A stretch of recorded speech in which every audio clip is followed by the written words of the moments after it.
Hello friends, good evening. मैं हूं सूरज। स्वागत है आप सब लोगों का शिक्षा पॉइंट के इस यूट्यूब चैनल पर, जहां पर आप मेरे साथ हर दिन शाम को सीखते हैं इंग्लिश के बहुत ही बेहतरीन शानदार कॉन्सेप्ट्स जो आपके एग्ज़ाम में आपकी नो डाउट बहुत सारी मदद करने वाले हैं। तो चलिए, कल हमारा जो टॉपिक सैटरडे को जहाँ तक हमारा टॉपिक हुआ था उसके अंदर मैंने आपको तब कहा था कि we gonna do some practice set, but फिर उसके बाद में मैंने थोड़ा सा ऑब्जर्व करा, I watched the previous videos की क्या क्या कवर करा दिया है, क्वेश्चन किस किस तरह के दिए जाएं। Then I got to know कि still there are some things, दो तीन ऐसे खास इंपॉर्टेंट पॉइंट्स हैं जहां से एग्जाम में क्वेश्चंस आते हैं बट हमने उन्हें कवर नहीं करा। तो चलो एक छोटा सा वीडियो आज के लिए आपको वो जो बची हुई चीज़ें हैं उनको कवर कराने के लिए, ठीक है दोस्तों। तो फटाफट शुरू करते हैं बची हुई चीज़ें अपनी, और उसको आज करके जल्दी ही कल मिलते हैं नो डाउट बहुत सारे क्वेश्चंस के साथ में। मैंने कहा बहुत सारे, ठीक है। और आप लोग तैयार रह जाइएगा, पीछे की सारी क्लासेस रिवाइज कर लेना, और लग रहा है कि शायद संडे को आपने ज़रूर की होगी बट फिर से एक बार देख लेना। ओके गाइज, तो देखो अभी पहला सेंटेंस आपके सामने लिखा हुआ है, let Sumit and he enjoy the party. क्या सेंटेंस ठीक है अपने आप में? चलिए समझने की कोशिश करते हैं। जब कभी भी आप सेंटेंस के अंदर यूज करते हो लेट, क्या यूज करते हो दोस्तों? लेट, चाहे सेंटेंस की शुरुआत में है चाहे बाद में, फर्क नहीं पड़ता। लेट अपने बाद में जब कभी भी कोई डूअर लेता है, लेट अपने बाद में डूअर लेता है नो डाउट, लेकिन वो हमेशा ऑब्जेक्टिव केस में होता है। कौन से केस में? ऑब्जेक्टिव केस में। अगर ऑब्जेक्टिव केस एंड के साथ आप किसी भी चीज़ से जोड़ोगे तो वो भी तो अपने ऑब्जेक्टिव केस में ही होगा। याद करो, हमने बात करी थी एंड अपने दोनों तरफ एक ही जैसी चीज़ें रखता है, एंड अपने दोनों तरफ एक ही जैसी चीज़ें रखता है। यानी कि अगर लेट के बाद में ये सुमित माना कि ऑब्जेक्टिव केस में है, क्योंकि नाउन तो देखने में एक जैसा हुआ, लेकिन यहाँ पर एंड के बाद ये भी तो ऑब्जेक्टिव केस में होना चाहिए, इसीलिए इसको हटाया और सही क्या हुआ? हिम। सही सेंटेंस हुआ let Sumit and him enjoy the party. दोस्तों याद रखना ये चीज़ कि लेट से बहुत बार इस कॉन्सेप्ट पे क्वेश्चंस एसएससी के क्वेश्चन पेपर में दिए हैं, और बैंकिंग जैसे एग्जाम में स्पोर्टिंग एरर्स जो आता है क्वेश्चन, वहाँ पे भी ये सेंटेंस आपको मिले हैं। अगला सेंटेंस आपके सामने, your bike is no different. इसमें कुछ क्या था भाई? इसमें मैं आपको बता चुका हूँ, सिर्फ एक चीज़ आपको समझनी थी कि लेट के बाद में जो कुछ भी होगा वो अपने ऑब्जेक्टिव केस में होगा। चाहे एंड या कोमा के साथ कितने भी डूअर या फिर कितने भी नाउन प्रोनाउन लिखे होते, सारे के सारे किस केस में आते? ऑब्जेक्टिव केस, ठीक है। एक कंसेप्ट आपने ये सीखा। आ जाओ दूसरे कंसेप्ट पे बढ़ चलते हैं। एक कंसेप्ट आपके सामने, your bike is no different from Rajesh. तुम्हारी बाइक राजेश से कोई अलग नहीं है। ठीक है क्या सेंटेंस? बताइए, थोड़ा सा दिमाग लगाएं और बताएं क्या सेंटेंस ठीक है। चलो समझने की कोशिश करते हैं इसे भी। Your bike is no different, your bike is no different यानी कि कोई भी अलग नहीं है। नॉट लिखने की जरूरत नहीं है, नो डिफरेंट भी कह सकते हैं, बिल्कुल ठीक है, कोई प्रॉब्लम नहीं है। Your bike is no different from Rajesh. अब मुझे एक बात बताओ, बाइक किससे अलग नहीं? योर बाइक, तुम्हारी जो बाइक है वो किससे अलग नहीं? राजेश से या राजेश की बाइक से? दोबारा सुनिए, राजेश, ये जो बाइक है वो किससे अलग नहीं? राजेश से या राजेश की बाइक से? तो क्या आप राजेश को अलग करना चाहते हो कि राजेश से बाइक अलग नहीं है भाई? हाँ, अलग ही है राजेश से तो, लेकिन बात शायद यहाँ पर राजेश की बाइक से हुआ। तो ऐसे में यहाँ पर एक सेंटेंस इंप्रूवमेंट का क्वेश्चन बना, और इंप्रूवमेंट का क्या हुआ? देखो, जब कभी भी किसी भी पजेसिव वर्ड, मैंने कहा पजेसिव वर्ड के साथ में आपको दिया जाता है कोई भी नाउन। क्या दिया जाता है दोस्तों? नाउन। और उसके बारे में कोई भी तरह का कंपैरिजन हो रहा है। क्या हो रहा है? कंपैरिजन। तो उसके बाद में भी आपको नो डाउट क्या चाहिए? पजेसिव केस ही चाहिए, पजेसिव केस ही चाहिए। लेकिन ये जो पजेसिव केस है, ये दूसरे तरीके से बनेगा। आपको लिखना पड़ेगा इस नाउन को, अगर मैं दोबारा लिखूं यहीं पर सेम नाउन, उसी नाउन को अगर मैं दोबारा रिपीट करूं तो ये तो हो जाएगा सुपरफ्लॉज। ठीक है, एक बार मैं आपको करके दिखाता हूं। अगर मैं कहूं your bike is no different from the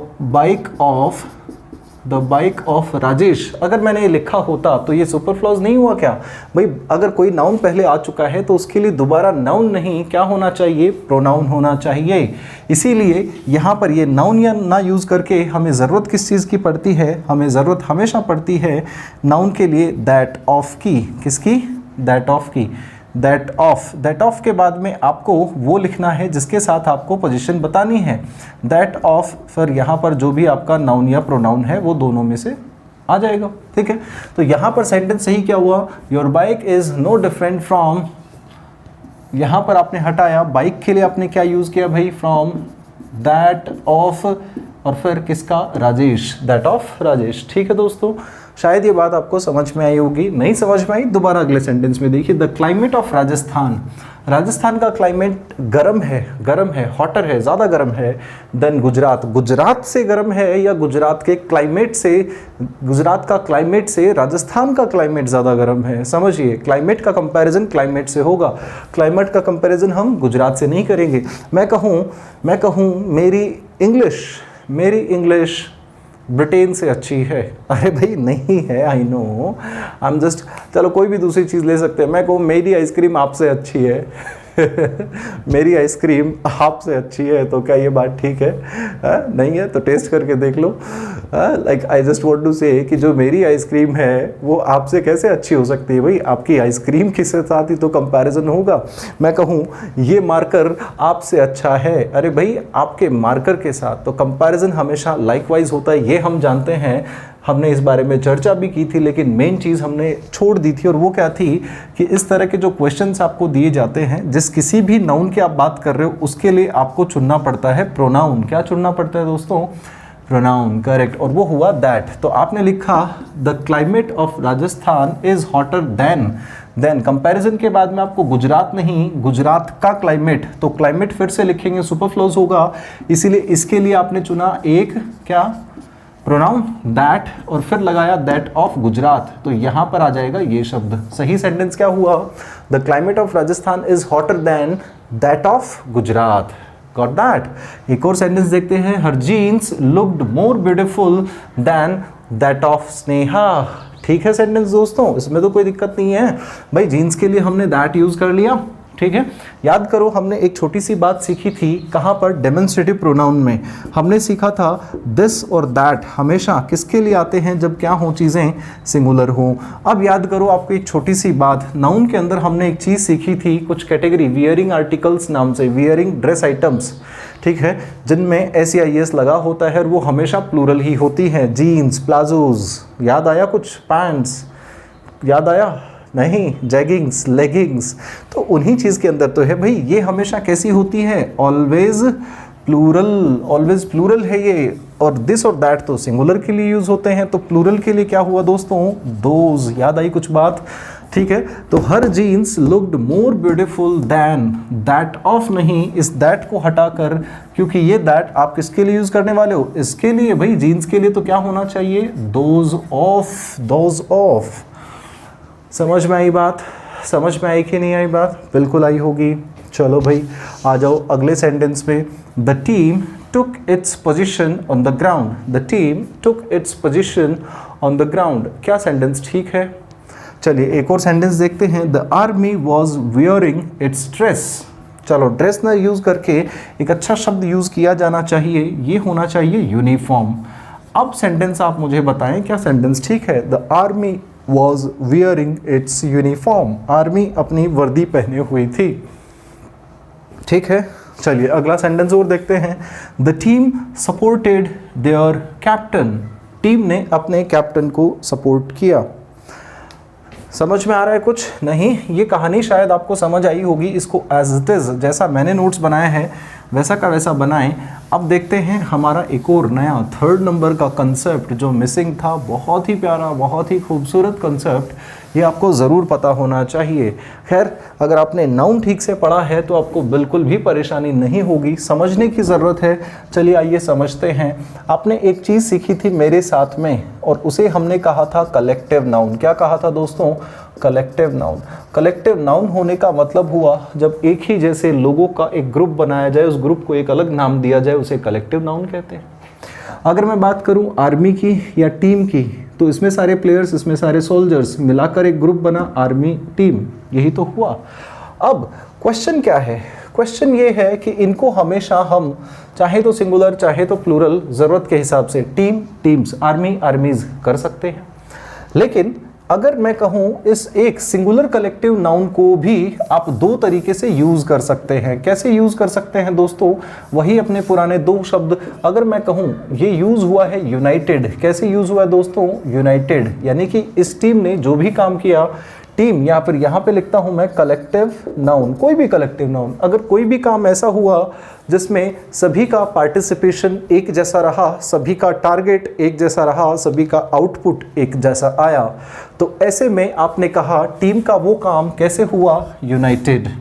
ठीक है, यूनाइटेड होने पर आप हमेशा वहाँ पे यूज़ करेंगे क्या, सिंगुलर प्रोनाउन। उसके लिए क्या यूज़ करेंगे दोस्तों, सिंगुलर प्रोनाउन। और प्रोनाउन ही क्यों, सिंगुलर ही वर्ब भी उसके लिए यूज़ की जाती है। ठीक है, लेकिन अगर उसी कलेक्टिव नाउन के अंदर जितने भी लोग शामिल थे सबका अलग अलग होना पाया जाए, भाई सबने अपने अपने हिसाब से कोई काम किया, यानी कि जिसे आपने कहा स्प्लिट सेंस के अंदर सभी ने स्प्लिट होकर कोई भी काम किया, तो ये हमेशा प्लूरल यूज़ होगा। प्लूरल यूज़ होने का मतलब इस कलेक्टिव नाउन के लिए अगर आपको वर्ब यूज़ करनी है तो भी प्लूरल होगी, और अगर इस प्रोनाउन के लिए आपको प्रोनाउन यूज़ करना है तो वो भी कैसा होगा, प्लूरल होगा। Very simple. अब समझने की कोशिश करते हैं पहला सेंटेंस। समझिए, लिखा हुआ है the team took its position on the ground. Team ने ग्राउंड पर अपनी पोजीशन ले ली। अरे भाई ये ग्राउंड है, तो ग्राउंड पे एक पोजीशन, सारी टीम क्या यहीं पर है, नहीं, एक खिलाड़ी यहाँ, एक यहाँ, एक यहाँ, एक यहाँ, एक यहाँ, एक यहाँ, राइट, या फिर एक यहाँ पर और एक विकेट कीपिंग, एक स्लिप। ठीक है, ये आपकी फील्ड है, एक बॉलर इधर, हो गए 11। तो ये खिलाड़ी जब आपके हुए तो भाई ये एक तरह से सबकी पोजीशन अलग अलग है कि नहीं है, यानी कि टीम ने इस बार जो काम किया सभी की पोजीशन अलग अलग हैं, पोजीशंस। ठीक है, सभी की पोजीशन अलग अलग है, तो द टीम टुक इट्स नहीं, इट्स तो सिंगुलर के लिए आता है। अब यहाँ पर ये बात प्लूरल की हुई, हम जानते हैं प्लूरल हमेशा क्या होता है, देयर। क्या होता है दोस्तों, there. The team took their positions on the ground. सभी, इसका मतलब हुआ टीम ने अपनी अपनी जगह ले ली। टीम वहाँ पर जाती है और जिसे जहाँ खड़ा होना है वो वहाँ खड़ा हो गया। चलो दोबारा समझने की कोशिश करते हैं, शायद यहाँ पर यूनाइटेड सेंस समझ नहीं आया, कोई बात नहीं है, कोशिश करते हैं। देखो लिखा हुआ है the army was wearing it's uniform. अगर मैं कहूँ आर्मी अपनी यूनिफॉर्म पहने हुई थी, ये एक जगह है जहाँ पर ये सारे के सारे सोल्जर्स हैं। ठीक है, चलो संख्या बढ़ा देते हैं भाई, और ज़्यादा कर देते हैं, एक लाइन और, बस ये सारे के सारे सोल्जर्स हैं। अब मैंने कहा आर्मी ने अपनी यूनिफॉर्म पहनी हुई थी, तो क्या ऐसा था कि एक यूनिफॉर्म है और उस यूनिफॉर्म के अंदर सारे के सारे घुसे हुए, एक ही ड्रेस के अंदर सारे घुसे हुए, नहीं ना। यानी कि इसके अंदर इस सोल्जर ने अलग अपनी ड्रेस पहनी, इसने अलग, इसने अलग, इसने अलग, सभी की यूनिफॉर्म उनकी अलग अलग थी, स्प्लिट थी, सेपरेट थी। जब भी अलग होने का भाव आए तो वो चीज़ें क्या हो जाती हैं, प्लूरल। तो इसके लिए प्रोनाउन हो चाहे वर्ब हो, सारी चीज़ें कैसी होनी चाहिए, प्लूरल। तो इसके लिए ये हुआ वर्ब, और वियरिंग इट्स नहीं, होना चाहिए क्या दोस्तों, देयर। शायद ये बात आपको समझ आई होगी। बट चलते हैं अगले सेंटेंस पे। The team supported there captain. The team supported there captain. तो भाई एक बात बताओ, यहाँ पर मान लो कि ये टीम है सारी की सारी, टीम ने कैप्टन को सपोर्ट किया, तो सपोर्ट करने का काम सभी के सभी टीम ने यूनाइटेड होकर किया या अलग अलग किया, भाई यूनाइटेड होकर ही तो करेंगे। अगर यूनाइटेड होकर किया गया काम है तो जाहिर सी बात है ये सेंस कैसा हो जाएगा आपका, सिंगुलर। इस बार यहाँ पर देयर ना यूज़ होके क्या हुआ, इट्स। मेरी बातें जिसे नहीं समझ में आई तो वो थोड़ी देर पहले जाएं और यहाँ से एक बार दोबारा से चीज़ों को समझें, बड़ी प्यार से क्लियर होंगी दोस्तों। और फिर से इनके एग्जाम्पल्स तो आपको दिए ही जाएंगे। ये क्लास तो मैं छोटी इसलिए बनाना चाहता हूँ ताकि जल्दी से आपका जो कल वाला चैप्टर है हम उस पर आ पाएँ। बस बचे हुए कंसेप्ट थे, इनको आज लेकर अगर प्रैक्टिस क्लास के साथ चलता तो 1.5 घंटे की क्लास हो जाती, इसीलिए छोटी क्लास आज लगानी चाहिए। बस आपको एक चीज़ कहूँगा, पीछे की एक बार वीडियोज़ और देख लेना। मैं चाहता हूँ इस बार जो प्रैक्टिस सेशन हो उसमें आप सब लोगों का जवाब सही आए, सब लोगों का जवाब सही आए। कोई फ़र्क नहीं पड़ता यार, उसको जाना और उसकी स्पीड डबल करके आप उन्हें फास्ट फॉरवर्ड पे चला लेना। ठीक है, चला सकते हैं, यूट्यूब में ऑप्शंस हैं। ठीक है, आप फास्ट फॉरवर्ड पे यानी कि 1 मिनट के अंदर आप 1 सेकंड के अंदर 1.5 सेकंड निकाल सकते हैं। 30 मिनट की क्लास को आप लगभग 18 या 19 मिनट के अंदर कवर कर लेंगे। ठीक है, आ जाओ अगले सेंटेंस पे। अब लिखा हुआ है एक और sentence, if I were her I would never marry. अगर मैं उसकी जगह होता तो मैं कभी शादी नहीं करता। क्या सेंटेंस के अंदर कोई गड़बड़ नज़र आ रही है दोस्तों? क्या सेंटेंस में कोई गड़बड़ है? आंसर देने की कोशिश करें। हाँ, यहाँ पर आपका आज का आखिरी कॉन्सेप्ट और प्रोनाउन से रिलेटेड अब हम सारी चीज़ें कवर कर चुके हैं। मैं उम्मीद करता हूँ हम हर एक क्वेश्चन के अंदर रॉक करेंगे, सारे के सारे जवाब हमारे सही होंगे। अब समझिए आखिरी सेंटेंस के अंदर जो कंसेप्ट है वो ये, जब कभी भी आप इस तरह के सेंटेंसेस लिखते हो, इफ़, खैर इनको ज़्यादा डिटेल में तो हम कंडीशनल सेंटेंसेस में सीखेंगे, लेकिन इफ़ आई वर, हमेशा आप इसके साथ वर यूज़ करते हो भाई कंडीशनल सेंटेंसेस में, कोई दिक्कत नहीं है। लेकिन अगर इसके बाद लिखा गया हर, फिर आगे का कोई भी सेंटेंस हो, अगर मैं ये होता तो, आगे का सेंटेंस है भाई मैं ये काम करता, मैं नहीं करता, इसी सेंटेंस को समझते हैं। इफ़ आई वर हर, अगर मैं उसकी जगह होता मैं कभी शादी नहीं करता, अगर मैं उसकी जगह होता मैं कभी शादी नहीं करता। तो मुझे बात बताओ, शादी की किसने, शादी की किसने? आपने कहा सर इसने। अगर ये किसी भी काम को करने वाली है, कौन है, किसी भी काम को करने वाली है, तो करने वाले लोग तो सब्जेक्ट होते हैं। काम को करने वाला तो कौन होता है, सब्जेक्ट। तो सब्जेक्ट को भैया ऑब्जेक्टिव केस में थोड़ी ना लिखेंगे, तो इस हर को हटाया जाए और ये सही हुआ शी। यानी कि छोटी सी बात मुझे समझ में आई कि अगर कभी भी सेंटेंस आपको इफ़ के साथ में यहाँ पर अगर सब्जेक्टिव केस दिया जाए और फिर नज़र आता है वर, क्या नज़र आता है दोस्तों, वर, तो यहाँ पे लिखा हुआ ये भी आपको हमेशा सब्जेक्टिव केस में ही लिखना होगा, चाहे वो नाउन हो चाहे प्रोनाउन हो। ठीक है, इसके बाद दोबारा ये जो आपका सब्जेक्ट 1 है वो कोमा के बाद अगले सेंटेंस में आ ही जाता है, ये आपका सब्जेक्टिव 2। ठीक है, तो ये 3 सब्जेक्ट एक तरह से इस सेंटेंस में आते हैं। तो ये थी आज की एक बहुत छोटी सी क्लास। उम्मीद करता हूँ इस छोटी क्लास में आपने बहुत मज़ेदार 4 चीज़ें सीखी होंगी। और अब मिलते हैं कल, but get ready guys, right, get ready, prepare all the previous chapters so that you can you can answer maximum number of questions। और कल ऐसा नहीं है कि कोई 15-20 क्वेश्चंस हो गए, विल ट्राई कि बहुत सारे क्वेश्चंस आपको दें। ठीक है, थोड़ा फास्ट होगा, फटाफट आपको आंसर्स देने हैं। Okay guys, so have a good evening, right, good night, take care.